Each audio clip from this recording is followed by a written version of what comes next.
Hello everyone, welcome to Trending Exam Way to Success. Myself Komal. As you know, हम आपके साथ लाए हैं समसामयिक घटना चक्र की सीरीज़ और इस सीरीज़ में हम पॉलिटी को chapter wise previous year questions के थ्रू कवर करेंगे। आप सभी को पता है कि अभी तक इस वीडियो में हमने 20 चैप्टर्स कंप्लीट कर लिए हैं और ये हमारा 21st चैप्टर चल रहा है जिसका हमने एक पार्ट कंप्लीट कर लिया है। और आज के हमारी इस वीडियो में हम पार्लियामेंट का लोकसभा का पार्ट सेकंड करेंगे। तो चलिए स्टार्ट करते हैं। आज की हमारी वीडियो में आज का हमारा चैप्टर है संसद पार्लियामेंट, जिसका एक पार्ट हमने कंप्लीट कर लिया है और लोकसभा का सेकंड पार्ट आज हम इस वीडियो में कंप्लीट करने की कोशिश करेंगे। प्रीवियस वीडियो में हमने 30 क्वेश्चंस कंप्लीट कर लिए थे और आज इस वीडियो के सेकंड पार्ट में हम शुरू करेंगे 31st क्वेश्चंस थे। तो चलिए स्टार्ट करते हैं। निम्नलिखित कथनों पर विचार कीजिए। यहाँ पर आपको लोकसभा के बारे में 3 कथन दिए गए हैं और आपको इनमें से सही कथन के बारे में बताना है कि कौन सा कथन लोकसभा के बारे में सही है। फर्स्ट, भारत का राष्ट्रपति ऐसे स्थान पर जिसे वह ठीक समझे संसद का सत्र आहूत या आह्वान कर सकता है। तो आपकी जो फर्स्ट स्टेटमेंट दी गई है वो बिल्कुल सही है। राष्ट्रपति किसी भी ऐसे स्थान पर जिन्हें वह सही समझे उस स्थान पर पार्लियामेंट के सेशन बुला सकते हैं।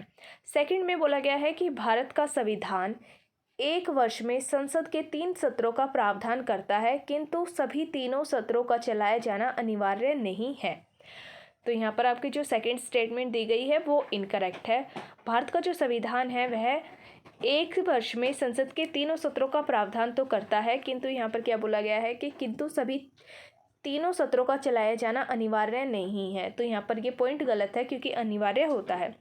थर्ड में बोला गया है कि एक वर्ष में दिनों की कोई न्यूनतम संख्या निर्धारित नहीं है जब संसद का चलना आवश्यक हो। तो आपका थर्ड पॉइंट भी बिल्कुल करेक्ट है। यहाँ पर बोला गया है कि एक वर्ष में कोई भी दिनों की संख्या निर्धारित नहीं की गई है कि कम से कम इतने दिनों तक ही संसद का चलाया जाना आवश्यक है। तो आपका ऑप्शन सी करेक्ट है, जिसमें फर्स्ट और थर्ड स्टेटमेंट करेक्ट है और सेकंड स्टेटमेंट आपकी इनकरेक्ट है। इसकी एक्सप्लेनेशन देखेंगे। भारतीय संविधान के आर्टिकल 85 क्लोज 1 में राष्ट्रपति समय समय पर संसद के प्रत्येक सदन को ऐसे समय और स्थान पर जो वह ठीक समझे अधिवेशन के लिए आहूत करेगा, किंतु उसके एक सत्र की अंतिम बैठक और आगामी आने वाली सत्र की प्रथम बैठक के लिए नियत तारीख के बीच 6 महीने का अंतर होना 6 महीने से ज़्यादा का अंतर नहीं होना चाहिए। इससे यह स्पष्ट है कि भारत का राष्ट्रपति ऐसे स्थान पर जिसे वह ठीक समझे संसद का सत्र आहूत कर सकता है। आर्टिकल 85 क्लोज 1 में यह अर्थ भी लगाया जाता है कि 2 अधिवेशन बैठकों के मध्य में बीच में 6 महीने से ज़्यादा का अंतर नहीं होना चाहिए। संविधान एक वर्ष में संसद के न्यूनतम 2 सत्रों का प्रावधान करता है। यहाँ पर क्या बोला गया है कि संविधान में बताया गया है कि एक साल में संसद के कम से कम 2 सत्रों का प्रावधान होना चाहिए, परंतु एक वर्ष में दिनों की कोई भी न्यूनतम संख्या निर्धारित नहीं की गई है जब संसद का चलना आवश्यक हो। क्वेश्चन नंबर 32, लोकसभा की बैठक समाप्त की जा सकती है। यहाँ पर बोला गया है कि लोकसभा की बैठक को कैसे समाप्त किया जा सकता है। ऑप्शन ए स्थगन के द्वारा, ऑप्शन बी सत्रावसान के द्वारा, ऑप्शन सी विघटन के द्वारा और ऑप्शन डी उपयुक्त सभी के द्वारा। तो यहाँ पर आपके चारों ऑप्शन करेक्ट है। यहाँ पर आपका ऑप्शन डी करेक्ट होगा। उपयुक्त सभी के द्वारा आप लोकसभा की बैठक को समाप्त कर सकते हैं। लोकसभा की बैठक में स्थगन, सत्रावसान और विघटन द्वारा समाप्त की जा सकती है।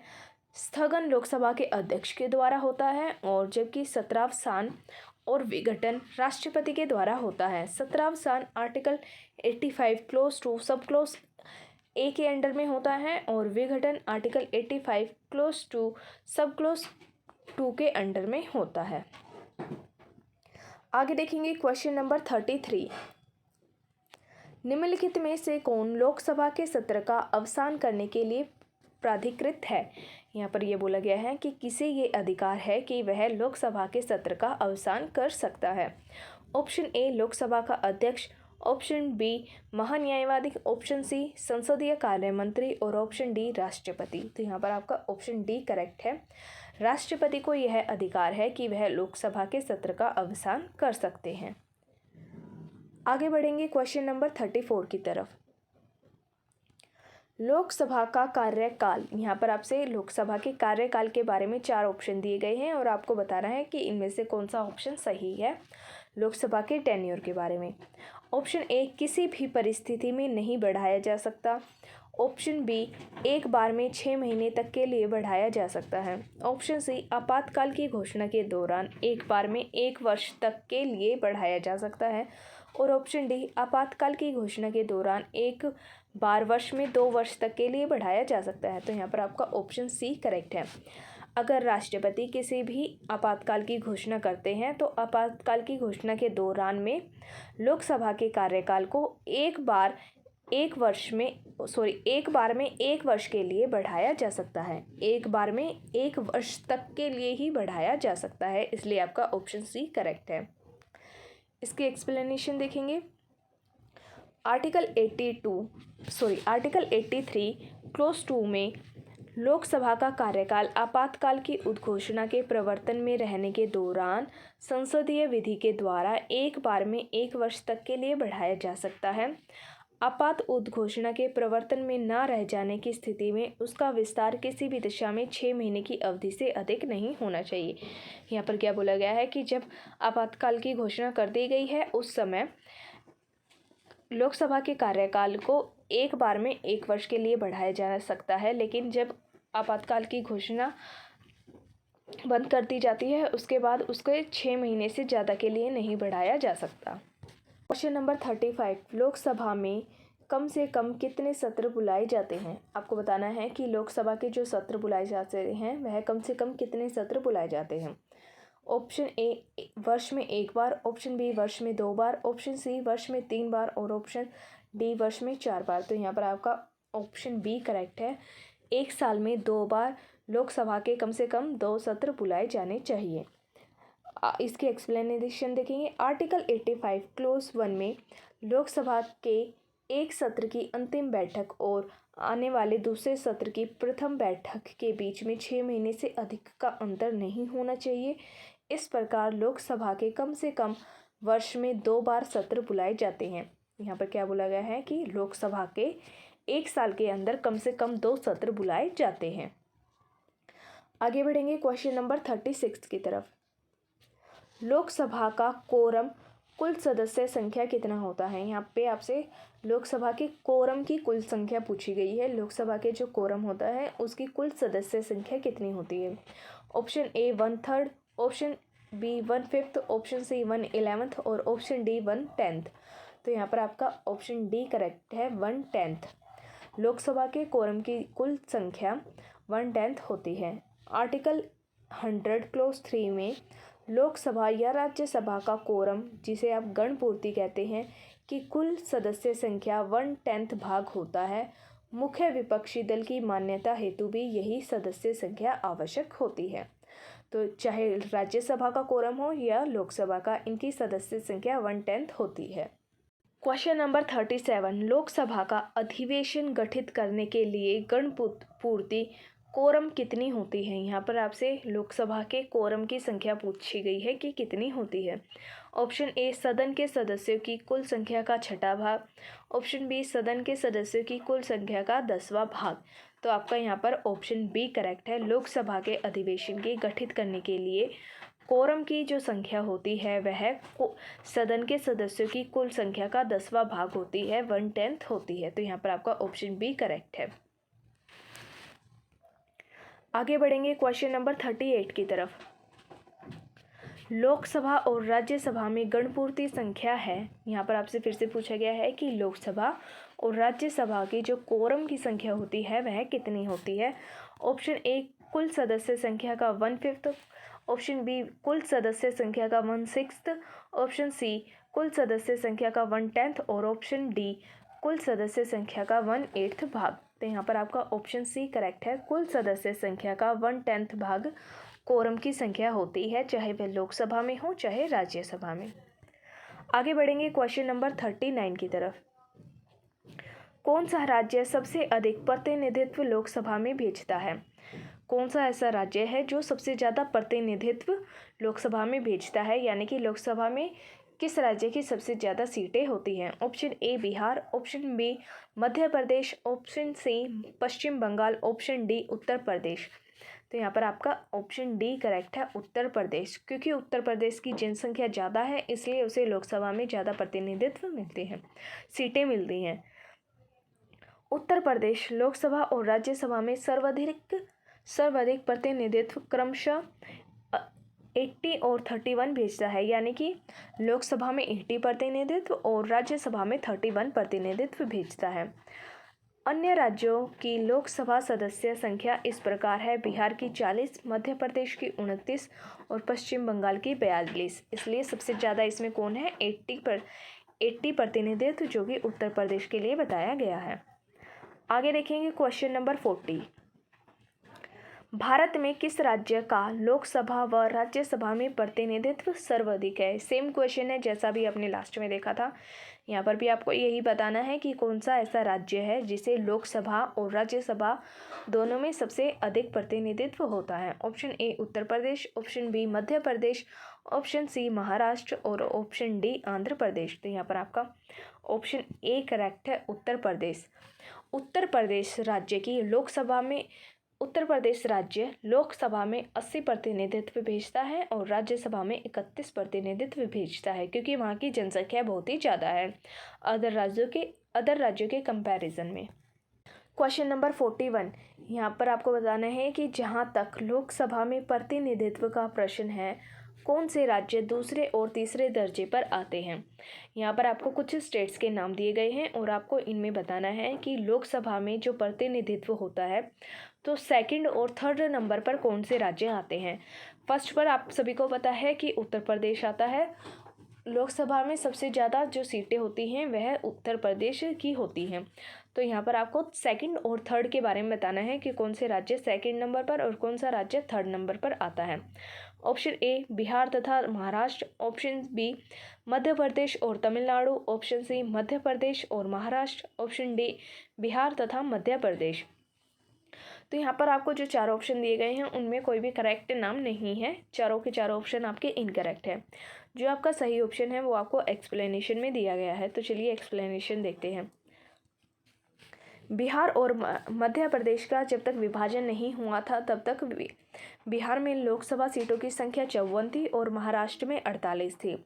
बिहार और मध्य प्रदेश के विभाजन के बाद में उनकी लोकसभा की जो लोकसभा की सीटों की संख्या है वो चेंज हुई है, जो कि इस प्रकार है। फर्स्ट नंबर पर उत्तर प्रदेश राज्य आता है, सेकंड नंबर पर महाराष्ट्र जिसकी 48 सीटें हैं, थर्ड नंबर पर पश्चिम बंगाल आता है जिसकी 42 सीटें हैं। इसके बाद फोर्थ नंबर पर बिहार, फिफ्थ नंबर पर तमिलनाडु और सिक्स्थ नंबर पर आता है मध्य प्रदेश जिसकी 29 सीटें हैं। क्वेश्चन नंबर 42, उत्तर प्रदेश के बाद लोकसभा में सर्वाधिक स्थानों का आवंटन किया गया है। यहाँ पर आपको बताना है कि उत्तर प्रदेश के बाद यूपी के बाद लोकसभा में सबसे ज़्यादा सीटें किस राज्य को मिली हैं। ऑप्शन ए आंध्र प्रदेश को, ऑप्शन बी बिहार को, ऑप्शन सी महाराष्ट्र को और ऑप्शन डी पश्चिम बंगाल को। तो यहाँ पर आपका ऑप्शन सी करेक्ट है, महाराष्ट्र को। उत्तर प्रदेश के बाद जिसे सबसे ज़्यादा सीटें लोकसभा में मिली हैं वह राज्य है आपका महाराष्ट्र।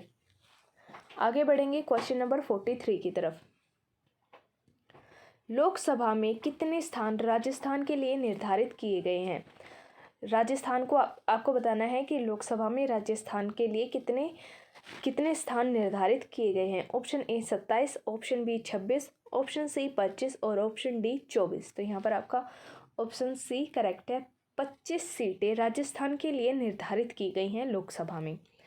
लोकसभा में राजस्थान के लिए 25 सीटें निर्धारित की गई हैं, जिनमें से 4 सीटें अनुसूचित जातियों के लिए, 3 सीटें अनुसूचित जनजातियों के लिए आरक्षित हैं।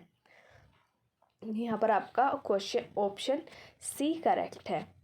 क्वेश्चन नंबर 44, यहाँ पर आपको बताना है कि लोकसभा में बिहार को आवंटित स्थान निम्न में से किन राज्यों को आवंटित स्थानों का योग है। यहाँ पर इस क्वेश्चन में ये पूछा गया है कि कौन से ऐसे राज्य हैं जिनको जो लोकसभा में सीटें बांटी जाती हैं उनको जोड़ने के बाद जो योग आता है, जो सम आता है, वह बिहार की सीटों के बराबर है। ऑप्शन ए असम और मध्य प्रदेश, ऑप्शन बी असम और तमिलनाडु, ऑप्शन सी कर्नाटका और राजस्थान, ऑप्शन डी पंजाब और पश्चिम बंगाल। तो यहाँ पर आपको जो चार ऑप्शन दिए गए हैं चारों के चारों इनकरेक्ट हैं। कौन से ऐसे दो राज्य हैं जिनकी लोकसभा की सीटें जोड़ने के बाद बिहार के बराबर बनती हैं, उन्हें आप एक्सप्लेनेशन में देखेंगे। 2000 में बिहार के विघटन से पहले वहाँ पर लोकसभा सीटों की संख्या 54 थी। यहाँ पर क्या बोला गया है कि 2000 में बिहार का जो विघटन हुआ था उससे पहले लोकसभा की सीटें 54 थी, जिसमें झारखंड 14 सीटों के निर्माण के बाद वहाँ मात्र 40 सीटें बची थी। इसी प्रकार मध्य प्रदेश में 40 सीटें, जो छत्तीसगढ़ 11 सीटें के निर्माण के बाद 29 सीटें बची थी। क्योंकि इसमें विघटन के पूर्व है, विघटन से पहले की बात की गई है, इसलिए बिहार की 54 सीटें को लोकसभा के लिए आवंटित स्थान असम जिसे 14 सीटें मिली हैं और मध्य प्रदेश जिसे 40 सीटें मिली हैं कि लोकसभा सीटों के योग के बराबर है। तो यहाँ पर आपसे क्या बोला गया है कि असम और मध्य प्रदेश, असम की 14 सीटें और मध्य प्रदेश की 40 सीटें, इन्हें मिलाकर 54 सीटें बनती हैं जो बिहार की सीटों के बराबर हैं। परंतु वर्तमान में लोकसभा में बिहार के पास कुल 40 सीटें हैं और जो आगे आपके सीटों का योग दिया गया है वो आगे आप देखेंगे, जिसमें बताया गया है फर्स्ट में गुजरात की 26 सीटें और असम की 14 सीटें जो मिलकर 40 बनती हैं। सेकंड, गुजरात की 26 और झारखंड की 14 सीटें जो 40 बनती हैं मिलकर। थर्ड पे बताया गया है कि एमपी मध्य प्रदेश की 29 सीटें और छत्तीसगढ़ की 11 सीटें जो मिलाकर 40 सीटें बनाती हैं। फोर्थ नंबर पर तमिलनाडु की 39 सीटें और सिक्किम की 1 सीट जो मिलकर 40 बनाती हैं। इसके बाद तमिलनाडु की 39 सीटें और मिजोरम की 1 सीट जो मिलकर 40 सीटें बनाती हैं, और तमिलनाडु की 39 सीटें और नागालैंड की 1 सीट जो मिलकर 40 संख्या बनाती हैं। वहीं उत्तर प्रदेश की 80 सीटों की आधी 40 सीटें बिहार की लोकसभा की सीटें हैं। क्वेश्चन नंबर 45, निम्नलिखित में से राज्यों के किस युग्म को लोकसभा में समान सीटें प्राप्त हैं। यहाँ पर आपको बताना है कि कौन से ऐसे युग्म हैं जिन्हें लोकसभा में एक समान सीटें मिली हुई हैं। ऑप्शन ए पंजाब और असम को, ऑप्शन बी गुजरात और राजस्थान को, ऑप्शन सी मध्य प्रदेश और तमिलनाडु को, ऑप्शन डी आंध्र प्रदेश और पश्चिम बंगाल को। तो यहाँ पर जो आपको 4 ऑप्शन दिए गए हैं चारों के चारों इनकरेक्ट है, क्योंकि सभी की लोकसभा में अलग अलग सीटें मिली हुई हैं। तो चलिए देखते हैं किस स्टेट को कितनी सीटें मिली हैं। यहाँ पर आपको एक साइड में स्टेट्स दिए गए हैं और दूसरी साइड में उन राज्यों की लोकसभा की सीटों के नंबर बताए गए हैं। पंजाब को 13 सीटें, असम को 14, गुजरात को 26, राजस्थान को 25, मध्य प्रदेश को 29, तमिलनाडु को 39, आंध्र प्रदेश को 25 सीटें, पश्चिम बंगाल को 42 सीटें, छत्तीसगढ़ को 11 सीटें और महाराष्ट्र को 48 सीटें। तो यहाँ पर आप देखेंगे जितने भी स्टेट्स दिए गए हैं इनमें से किसी भी स्टेट्स की सीट सेम नहीं है, सभी की अलग अलग है। अविभाजित आंध्र प्रदेश में 42 लोकसभा सीटें थी। आंध्र प्रदेश के विभाजन के बाद में वहाँ कुल 25 लोकसभा सीटें ही हैं और जो 17 सीटें थी वह तेलंगाना राज्य को दे दी गई थी। वर्तमान में असम और झारखंड राज्य दोनों में 14-14 सीटें हैं। अरुणाचल प्रदेश, गोवा, मणिपुर, मेघालय और त्रिपुरा में 2 सीटें, मिजोरम, नागालैंड और सिक्किम में 1 सीटें और राज्यों के ऐसे समूह हैं जिनमें लोकसभा सीटों की समान संख्या है। क्वेश्चन नंबर 46, निम्न युग्मों में से कौन सा युग्म सही नहीं है। आपको बताना है कि इनमें से कौन सा इनकरेक्ट मैच करता है। एक तरफ आपको स्टेट्स दिए गए हैं और दूसरी साइड लोकसभा में उनकी सीटें दी गई हैं। ऑप्शन ए आंध्र प्रदेश की 42 सीटें, ऑप्शन बी असम की 13 सीटें, ऑप्शन सी पंजाब की 13 सीटें और ऑप्शन डी पश्चिम बंगाल की 42 सीटें। तो यहाँ पर आप देखेंगे कि जो सारी सीटें दी गई हैं स्टेट्स और सीट उनकी वो सारी की सारी करेक्टली मैच हैं, कोई भी इनकरेक्ट मैच नहीं है, इसलिए आपका कोई भी ऑप्शन इनमें से करेक्ट नहीं है। क्वेश्चन नंबर 47, लोकसभा में राज्यों के प्रतिनिधित्व को सुमेलित कीजिए। यहाँ पर आपको एक साइड में स्टेट्स दिए गए हैं और दूसरी साइड में उनकी लोकसभा के प्रतिनिधित्व दिए गए हैं कि किस राज्य को लोकसभा में कितना प्रतिनिधित्व मिला है। यहाँ पर आपको करेक्टली मैच कर कर बताना है। ये 4 ऑप्शंस दिए गए हैं जिनमें से आपको सही ऑप्शन चूज़ कर कर बताना है। यहाँ पर आपका ऑप्शन डी करेक्ट है, आपका ऑप्शन डी करेक्ट है। तो चलिए देखते हैं किस राज्य को कितनी सीटें दी गई हैं। 48 सीटें दी गई हैं महाराष्ट्र राज्य को और 11 सीटें दी गई हैं छत्तीसगढ़ को और 25 सीटें मिली हैं आंध्र प्रदेश को और 42 सीटें मिली हैं पश्चिम बंगाल को और 39 सीटें मिली हैं आपके तमिलनाडु को। तो जो मैंने आपको अभी बताया है उसे अच्छे से याद रखना। क्वेश्चन नंबर 48, निम्नलिखित राज्यों या संघ शासित क्षेत्र के समूह में से किसकी लोकसभा में केवल एक सीट है। यहाँ पर आपको बताना है, ये कुछ राज्यों के और यूनियन टेरिटरीज़ के समूह दिए गए हैं, ग्रुप दिए गए हैं और इनमें से आपको बताना है कि इनमें से कौन सा ऐसा समूह है जिसकी लोकसभा में केवल एक सीट है। Option A Goa, Meghalaya, Nagaland, option B Manipur, Dadra और नागर हवेली और पुडुचेरी, ऑप्शन सी अरुणाचल प्रदेश, सिक्किम और लक्षद्वीप, ऑप्शन डी चंडीगढ़, सिक्किम, मिजोरम। तो यहाँ पर आपका ऑप्शन डी करेक्ट है, चंडीगढ़, सिक्किम और मिजोरम को लोकसभा में एक सीट मिली है। चंडीगढ़, सिक्किम, मिजोरम, नागालैंड और पुडुचेरी में लोकसभा की मात्र एक एक सीटें हैं। त्रिपुरा, गोवा, मेघालय, मणिपुर, दादर और नागर हवेली और दमन और दीव आंध्र प्रदेश में लोकसभा की 2-2 सीटें हैं। दादर और नागर हवेली तथा दमन और दीव राज्य क्षेत्रों का आपस में विलय कर दिया गया है, उन्हें मर्ज कर दिया गया है। क्वेश्चन नंबर 49, निम्नलिखित में से किस राज्य से लोकसभा के 2 सदस्य निर्वाचित किए गए हैं। तो यहाँ पर आपको इस क्वेश्चन में ये बताना है कि इनमें से कौन सा ऐसा राज्य है जिसे लोकसभा में 2 सीटें मिली हैं। Option A Tripura, option B Mizoram, option C Nagaland और ऑप्शन डी सिक्किम। तो यहाँ पर आपका ऑप्शन ए करेक्ट है, त्रिपुरा से लोकसभा के 2 सदस्य निर्वाचित किए गए हैं। क्वेश्चन नंबर 50, निम्नलिखित में से कौन सा एक लोकसभा का सर्वाधिक बड़ा क्षेत्रफल के अनुसार निर्वाचन क्षेत्र है। यहाँ पर आपको बताना है कि लोकसभा में कौन सा ऐसा राज्य है जिसका क्षेत्रफल सबसे बड़ा है। Option A Kangra, option B Ladakh, option C Kutch और ऑप्शन डी भीलवाड़ा। तो यहाँ पर आपका ऑप्शन बी करेक्ट है, लद्दाख। क्षेत्रफल के आधार पर 5 बड़े लोकसभा निर्वाचन क्षेत्रों में क्रमशः लद्दाख जिसका क्षेत्रफल इतना है, बाड़ेमर, फिर कच्छ, फिर अरुणाचल प्रदेश, उसके बाद अरुणाचल पश्चिम क्षेत्रफल है। क्षेत्रफल की दृष्टि से सबसे छोटा जो लोकसभा का निर्वाचन क्षेत्र है वह है चांदनी चौक दिल्ली में 10.59 वर्ग किलोमीटर है। बाकी आपको ये सब बताया गया है कि किसका कितना क्षेत्रफल है। क्वेश्चन नंबर 51, डिलिमिटेशन के बाद यूपी में निर्वाचकों की संख्या के अनुसार सबसे बड़ा लोकसभा संसदीय क्षेत्र है। यहाँ पर आपको बताना है कि परिसीमन के बाद में यूपी में जो निर्वाचकों की संख्या है उसके अनुसार सबसे बड़ा लोकसभा का संसदीय क्षेत्र कौन सा है। Option A Amethi, option B Unnao, option C Lucknow और ऑप्शन डी बागपत। तो यहाँ पर आपको चारों ही ऑप्शन इनकरेक्ट दिए गए हैं। बाकी इसके बारे में एक्सप्लेनेशन में देखेंगे। 2008 में लागू परिसीमन के बाद में वर्तमान में 2019 में लोकसभा के चुनावों के आंकड़ों के अनुसार उत्तर प्रदेश में निर्वाचकों की संख्या के अनुसार सबसे बड़ा लोकसभा संसदीय क्षेत्र गाजियाबाद है, जो कि ऑप्शन में नहीं दिया गया है। उसके बाद में गौतम बुद्ध नगर आता है और उसके बाद उन्नाव का स्थान आता है। तो सबसे पहले गाजियाबाद, फिर गौतम बुद्ध नगर, इसके बाद उन्नाव। क्वेश्चन नंबर 54, वर्तमान में लोकसभा में निर्वाचन क्षेत्र के लिए चुनाव व्यय की अधिकतम सीमा क्या है।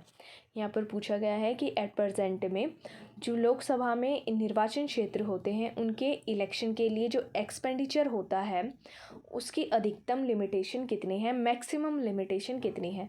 ऑप्शन ए 25 लाख रुपए, ऑप्शन बी 40 लाख रुपए, ऑप्शन सी 70 लाख रुपए और ऑप्शन डी 1 करोड़ रुपए। तो यहाँ पर भी आपको चारों के चारों ऑप्शन ही गलत दिए गए हैं। बाकी जो भी डिटेल है उसे हम एक्सप्लेनेशन में देखते हैं। लोकसभा में निर्वाचन क्षेत्र के लिए चुनाव व्यय की अधिकतम सीमा 40 लाख रुपए थी, लेकिन यहाँ पर क्या बोला गया है कि 40 लाख रुपए थी, लेकिन फरवरी 2014 में केंद्रीय विधि और न्याय मंत्रालय के द्वारा अधिसूचना जारी कर लोकसभा निर्वाचन क्षेत्र के लिए चुनाव व्यय की जो अधिकतम सीमा है उसको अधिकांश राज्यों में 40 लाख रुपए से बढ़ाकर 70 लाख रुपए कर दिया है।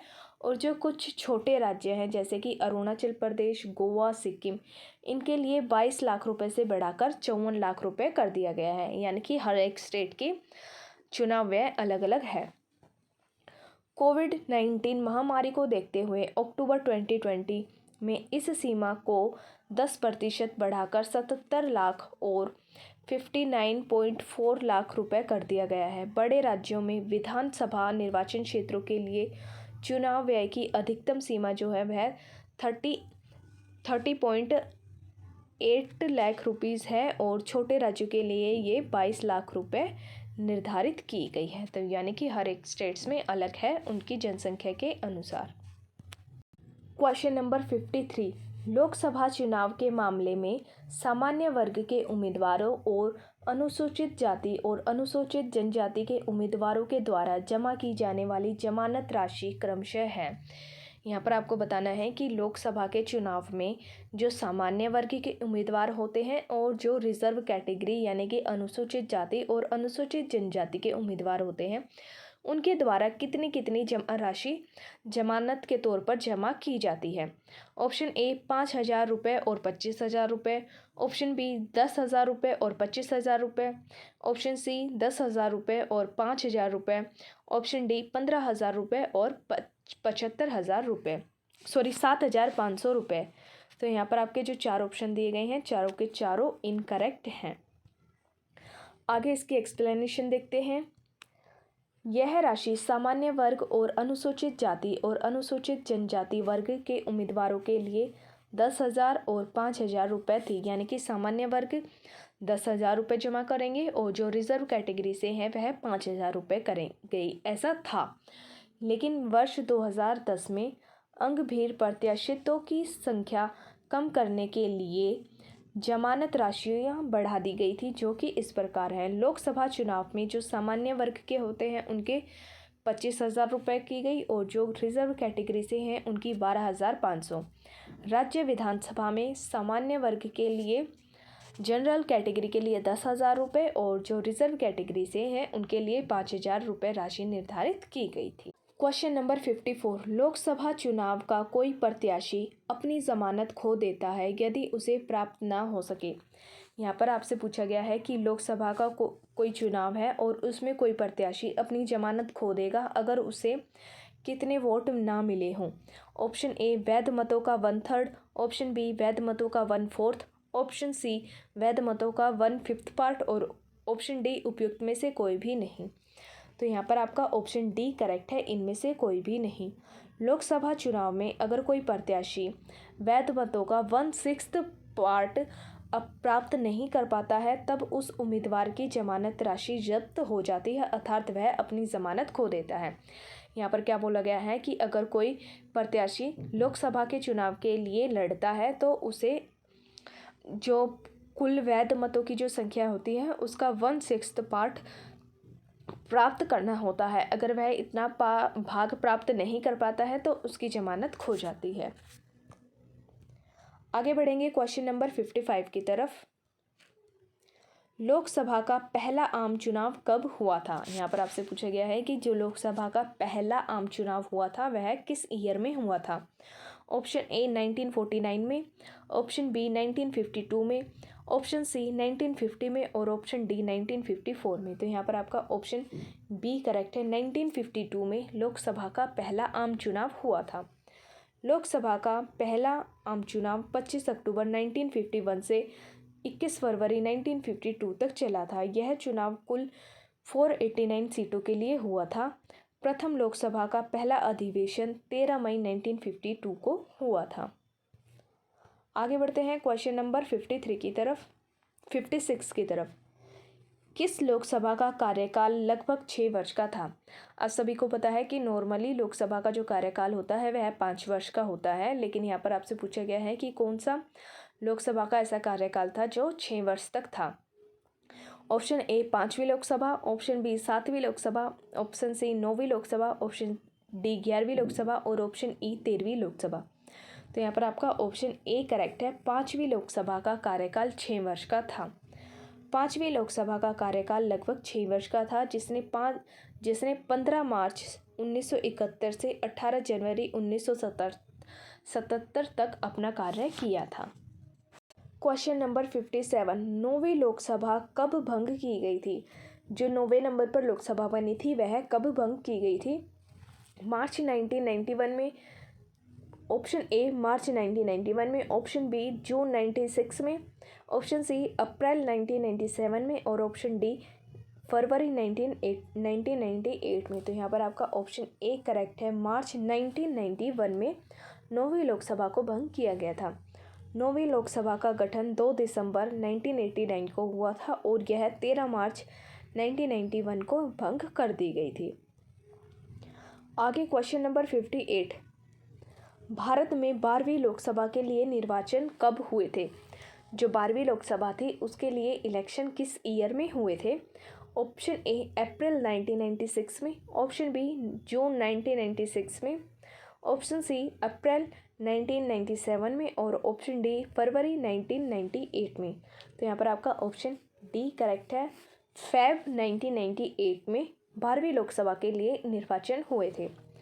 12वीं लोकसभा के लिए निर्वाचन फरवरी 1998 में हुए थे। 12वीं लोकसभा का गठन 10 मार्च 1998 को हुआ था और इसका विघटन 26 अप्रैल 1999 को हुआ था। क्वेश्चन नंबर 59, लोकसभा का नेता कौन है?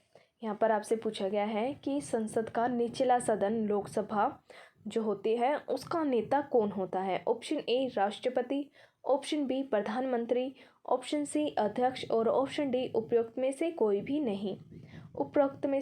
नहीं। तो यहाँ पर आपका ऑप्शन बी करेक्ट है। प्रधानमंत्री लोकसभा के नेता होते हैं। आर्टिकल 75 क्लोज 1 में राष्ट्रपति लोकसभा में बहुमत दल के नेता को प्रधानमंत्री पद पर नियुक्त करते हैं। किसी भी सदन का नेता उस सदन का ही सदस्य होता है। यदि प्रधानमंत्री लोकसभा का सदस्य नहीं होता तो लोकसभा में सदन का नेता किसी वरिष्ठ मंत्री को बनाया जाता है जो लोकसभा का सदस्य हो। यहाँ पर आपको एक्सप्लेनेशन में क्या बोला गया है कि संसद का जो भी सदन होता है, चाहे वह लोकसभा हो या राज्यसभा, उनके जो नेता होते हैं वह उसी सदन के सदस्य होते हैं। और अगर प्रधानमंत्री लोकसभा का सदस्य नहीं होता है तो उस समय जो लोकसभा का नेता होता है वह लोकसभा का कोई वरिष्ठ मंत्री बनाया जाता है जो कि लोकसभा का ही सदस्य होता है। तो यहाँ पर आपको इससे क्या पता चलता है कि कोई भी सदन हो उसका नेता वही होगा जो उस सदन का सदस्य हो। क्वेश्चन नंबर 16, निम्नलिखित कथनों पर विचार कीजिए और इनमें से आपको सही कथन बताना है। फर्स्ट, लोकसभा और राज्य की विधानसभा के निर्वाचन में जीतने वाले उम्मीदवारों को निर्वाचित घोषित किए जाने के लिए किए गए मतदान का कम से कम 50% पाना अनिवार्य होता है। ये स्टेटमेंट आपकी बिल्कुल इनकरेक्ट है। सेकंड में क्या बोला है कि भारत के संविधान में अधिकथित है उपबंधों के आधार पर लोकसभा में अध्यक्ष का पद बहुमत वाले दल को जाता है तथा उपाध्यक्ष का पद विपक्ष को जाता है। तो आपकी जो सेकंड स्टेटमेंट है वो भी इनकरेक्ट है। तो यहाँ पर आपका ऑप्शन डी करेक्ट होगा जिसमें दोनों की दोनों स्टेटमेंट इनकरेक्ट बताई गई हैं। आगे इसकी एक्सप्लेनेशन देखेंगे। भारत में लोकसभा और राज्य विधानसभाओं में चुनाव फर्स्ट पास्ट द पोस्ट पद्धति के आधार पर कराए जाते हैं। इसके तहत देश तथा राज्यों और केंद्र शासित प्रदेशों को अलग अलग चुनाव क्षेत्रों में बांट दिया जाता है। क्षेत्र विशेष के मतदान एक उम्मीदवार के लिए एक मत देते हैं और सर्वाधिक मत प्राप्त करने वाला यानी कि जो सबसे ज़्यादा मत प्राप्त करता है वह उम्मीदवार विजयी घोषित किया जाता है। जीतने वाले उम्मीदवार के लिए 50% मत प्राप्त करना अनिवार्य नहीं है। जिससे सबसे ज़्यादा वोट मिली होती हैं वह जीत जाता है। इसलिए आपकी जो फर्स्ट स्टेटमेंट है वो गलत है। इसके अलावा भारतीय संविधान के आर्टिकल 93 में प्रावधान है कि लोकसभा यथाशीघ्र अपने 2 सदस्यों को अपने 2 सदस्यों को अपना अध्यक्ष और उपाध्यक्ष चुनती है। हालांकि ऐसी परंपरा रही है कि अध्यक्ष सत्तारूढ़ पार्टी या गठबंधन का सदस्य तथा उपाध्यक्ष जो होता है वह विपक्ष पार्टी का सदस्य होता है, परंतु संविधान में ऐसा कोई भी उपबंध नहीं है। इसलिए आपकी सेकंड स्टेटमेंट भी इनकरेक्ट है।